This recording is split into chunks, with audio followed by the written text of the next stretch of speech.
बिस्मिल्लाहिर्रहमानिर्रहीम। अस्सलाम वालेकुम डियर स्टूडेंट्स, होप्स हो कि आप सब खैरियत से होंगे। डियर स्टूडेंट्स, मैं हूं आपका फ़िज़िक्स इंस्ट्रक्टर अदनान अली। आज हम पढ़ेंगे second year physics chapter number 19 का टॉपिक प्लांक्स अजम्पशन, यानी जो प्लांक्स ने अपना एक अजम्पशन पेश किया था। डियर स्टूडेंट्स, मैक्सवेल ने जो इलेक्ट्रोमैग्नेटिक वेव थ्योरी हमें एक्सप्लेन की थी, उसमें इनर्जी डिस्ट्रीब्यूशन को वो अच्छी तरह से एक्सप्लेन नहीं कर पाई थी। ठीक है, तो इसमें क्या हुआ था कि इलेक्ट्रोमैग्नेटिक वेव थ्योरी जो कि मैक्सवेल ने दी थी could not explain energy distribution, तो वो एनर्जी डिस्ट्रीब्यूशन को एक्सप्लेन नहीं कर पाई थी। उसके बाद प्लांक्स वाज द फिजिस्ट, उसने क्या किया था, उसने 1900 में एक नया कंसेप्ट पेश किया, एक नई चीज़ की जो है वो डिस्कवरी की। वो क्या थी और जिसकी बेस पे उसे 1918 में नोबेल प्राइज़ भी दिया गया। इसने कौन सा ऐसा नया अजम्पशन दिया था प्लांक्स ने, ऐसा कौन सी जो एक नई थ्योरी पेश की थी, तो उसको देखते हैं।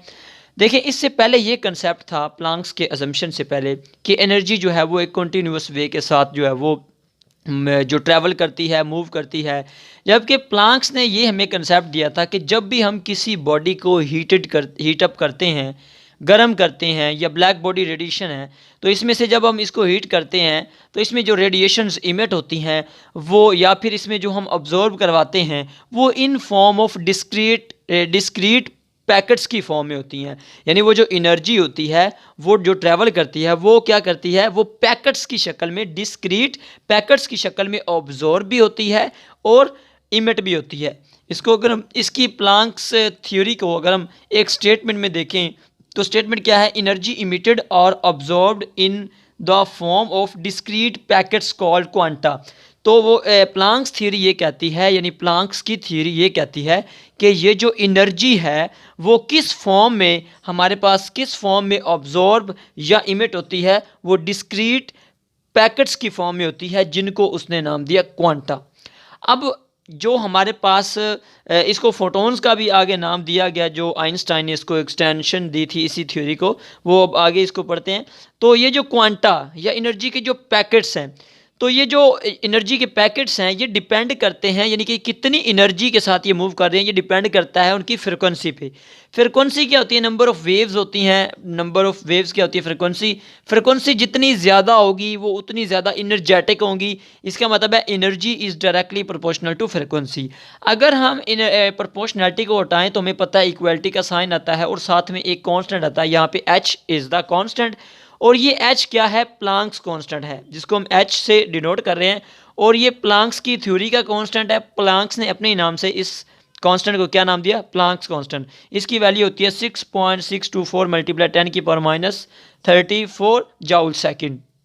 ठीक है, उसके बाद इसमें हम ये भी देखते हैं कि जैसे देखिए एक एनर्जी के पैकेट्स जब यानी कि जो क्वांटास की फॉर्म में जो मूव कर रही है एनर्जी हमारी, वो देखिए जब मूव कर रही है तो उनमें देखिए अगर हम उसकी पार्टिकल नेचर को भी देखें, ड्यूल नेचर को देखें, तो इसमें हमारे पास क्या होता है, उसमें मैस होगा। एनर्जी के जो पैकेट्स हैं मूव कर रहे हैं उनमें मैस भी होगा और वो मूव कर रहे हैं वेलोसिटी भी होगी, यानी दूसरे लफ्ज़ों में उसके पास मोमेंटम होगा। तो हम उन फोटोन्स का मोमेंटम अगर मेजर करें तो फोटोन्स का मोमेंटम कैसे मेजर करेंगे, फोटोन्स बेसिकली क्या है, एनर्जी के Qantas.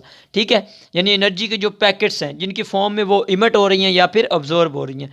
Energy is equal to होती है mc²। ये हमने लास्ट लेक्चर में पढ़ा था एनर्जी मैस इक्वेशन में, ये हमने डिटेल में देख लिया था। E is equal to mc² होता है। तो अगर हम इस इक्वेशन 1 जो कि E energy is equal to HF है, E is equal to mc², इन दोनों को अगर हम कंपैरिजन करें 1 और 2 का, तो लेफ्ट साइड पे दोनों की एनर्जी आ रही है, तो हम इन दोनों को भी इक्वल रख सकते हैं, HF is equal to mc²। अब इसमें से ये mc² है, ये स्केयर का मतलब है इसमें 2 c हैं, तो इसका एक c अगर हम इसके नीचे डिवाइड कर दें तो हमारे पास mc बच जाएगा इज इक्वल टू HF/c। अब ये तो हमारे पास सिंपली मैस और ये स्पीड यानी मैस वेलोसिटी, हमारे पास ये क्या होता है, प्रोडक्ट मोमेंटम होता है। ये तो हमारे पास मोमेंटम आ गया।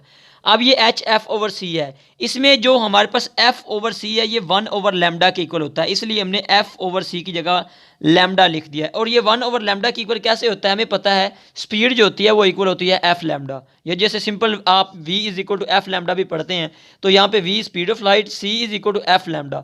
और अगर यहाँ से हम 1/λ यानी C over F over C निकालें तो एफ यहाँ पे सी इधर आके डिवाइड हो जाएगा और लैम्डा इधर आके 1/λ हो जाएगा। तो एफ ओवर सी क्या आ गया 1/λ।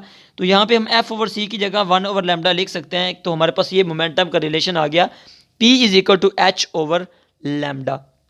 ठीक है। अच्छा, उसके बाद डियर स्टूडेंट्स ये तो हमारे पास थी प्लांक्स थ्योरी।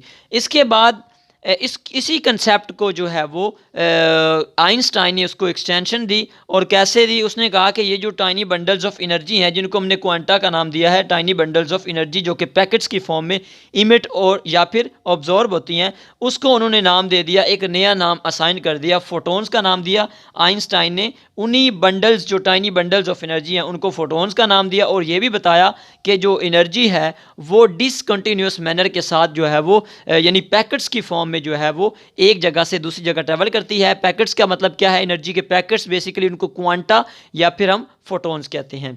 ठीक है। So that was all about the Planck's assumptions and the Einstein extension. I hope so कि आपको ये अच्छी तरह से समझ आ गया होगा, लेकिन अगर फिर भी कोई क्वेश्चन हो तो कमेंट बॉक्स में लाजमी पूछिए। अपना बहुत बहुत ख्याल रखिएगा। अल्लाह हाफिज़।